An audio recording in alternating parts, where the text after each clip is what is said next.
Thursday Night Football should have an amazing game this week, so I hope that Kirk Herbstreit and Al Michaels are excited as the New Orleans Saints fly out to LA to take on the Los Angeles Rams.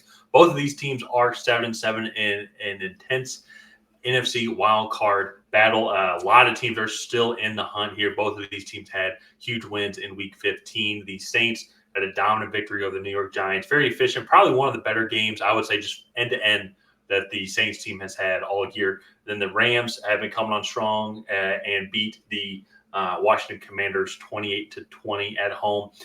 Kept a good, I would say, just a potentially lethal passing offense in check in Sam Howell and the Washington Commanders. And so actually we got Sam Howell benched as well. But in general, though, this is going to be a fun primetime game. The Rams are getting healthy at the right time, and I think the Saints are hoping to be healthier come Thursday Night Football. I say that Chris Olave did not play today, and so hoping to have him back. But Ryan, I want to throw it over to you here. What are kind of your expectations for this game, and what are some of the objectives that each team has to do?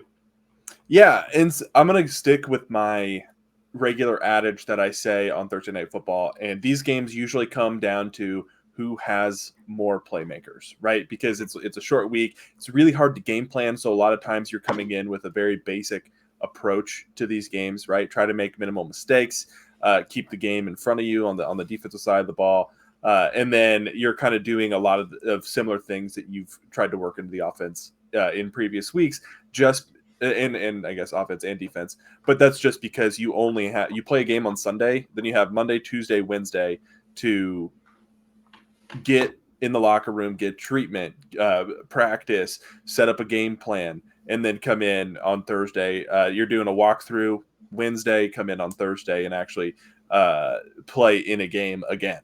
And that to me, that's a lot. It's really hard to put together a full game plan for that. And so it usually comes down to who has more playmakers. In this game in particular, I definitely think the Rams match up pretty well, just because the Saints don't really have anybody on the outside that's like a true threat. The outside of Chris Olave and like Rashid Shaheed, those guys are kind of their top weapons. And then Alvin Kamara is pretty dangerous out of the backfield, but nothing super explosive. And defensively, they do have the Saints do have a pretty good passing defense. Their rushing defense isn't quite as good as their passing defense. I want to say actually they're in the bottom half of the league in yards allowed per game. Yeah, so this Pro Football Reference, they haven't updated their stats for today's games, but going into this week, they are bottom 10 in rushing yards allowed. Yeah. Mm-hmm. Yeah. So I will say against the Giants here today, though, they did only give up 60 yards to Tommy DeVito and Saquon Barkley. Actually, Tommy DeVito was their leading rusher. Saquon Barkley only had 14 yards. So it was a good rushing performance, just overall defensive performance today from the Saints. How many passing attempts did Tommy DeVito have? 34 for 177 yards. He got sacked 7 times. So in general, this was a good defensive performance today from the Saints. But also that being said, though, it is the New York Giants with Tommy DeVito. Yeah, and so I definitely was on the hype train there, but I think I forgot about how awful the offensive line was for the Giants. Yeah. But I say all that, though, but props to the Saints for bringing the pressure. They're going to have to do it this week as well against this Rams offense, with Kyren Williams back, significantly improved overall. I think more dynamic offensively. Offensive line has improved a lot, so it's going to be a much tougher test in general. But then on top of that, though, too, I mean, you have Cooper Kupp, who had over 100 yards today. Puka Nacua had kind of a quiet game today, but still, he can still go and break off. They didn't need him to go and have a big game. So I think with those guys, it's going to be a totally different type of matchup than what it was faced today. It's something I think that could cause some troubles defensively for the Saints. The Saints, to me, I mean, this might be one of the better games that Derek Carr has had. Super efficient overall, 23 for 28, 218 yards with 3 touchdowns, sacked only 1 time.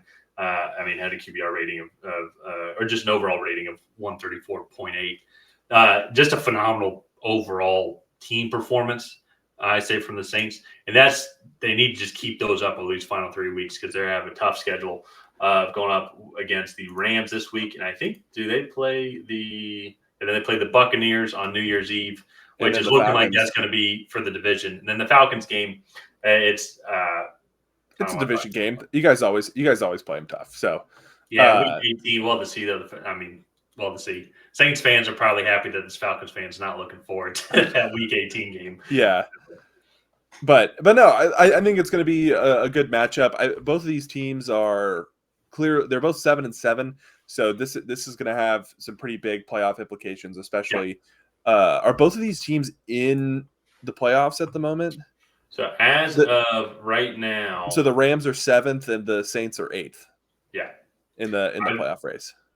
All things considered, I will say the Vikings should most definitely not win another game this season because the Vikings they've got the Lions, Packers, Lions, and I just don't like them in that matchup. Vikings unfortunately have fallen off. So there is still opportunities for both these teams, both for the loser of this game to propel up into the playoffs, wild card spot, especially too. And I'm more also talking to about the Saints as well, just because they're obviously gunning for the division win.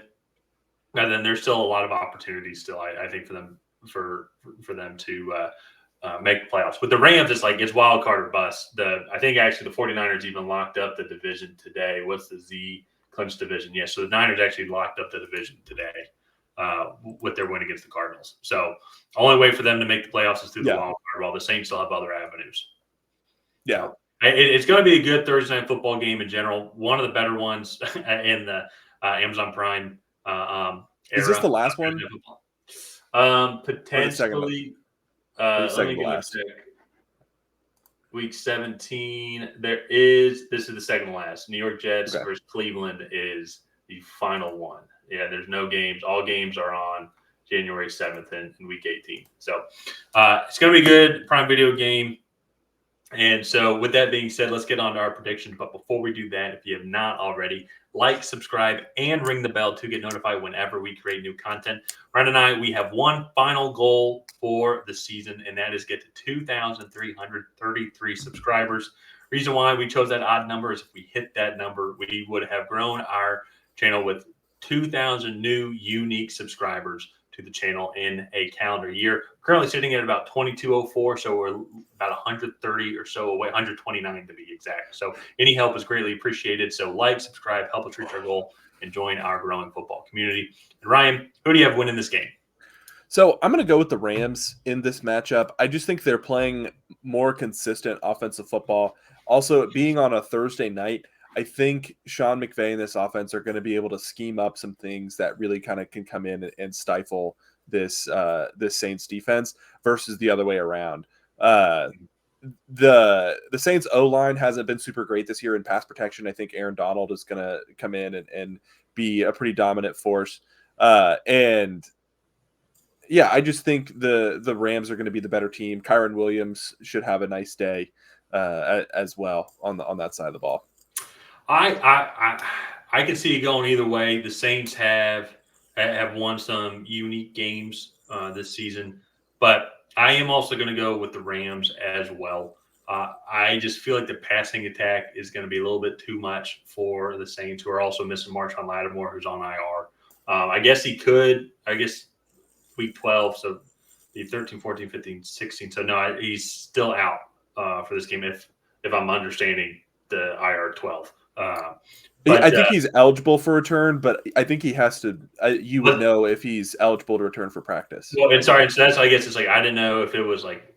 Did he get injured during week 12, or did he get placed on IR? Like going. It says IR 12, so I think he got placed on IR right before week 12. So if that is the case, then yeah, so then that would be the one. That's why I didn't know if it was like in week 12 or not. So, but that's something to monitor as well because they're going to need all the secondary help that they can against this Rams.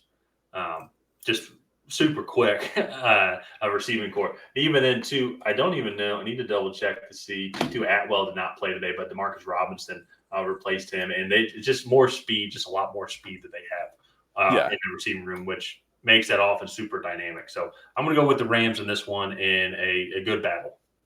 Yeah, I think it's going to be a really good game. I just think at the end of the day on Thursday night, 9 times out of 10, the team with better playmakers comes out ahead. So let's go ahead and wrap this one up here. If you guys have not already, please go ahead and like and subscribe and help Tyler and I reach that goal of getting 2,333 subscribers. While you're down there, go ahead and leave a comment on who you think is going to come out ahead in this heated NFC playoff race with these two teams. This is for a wild card spot currently. So go ahead and leave a comment on who you think is going to come out ahead. And other than that, we will see you guys next time.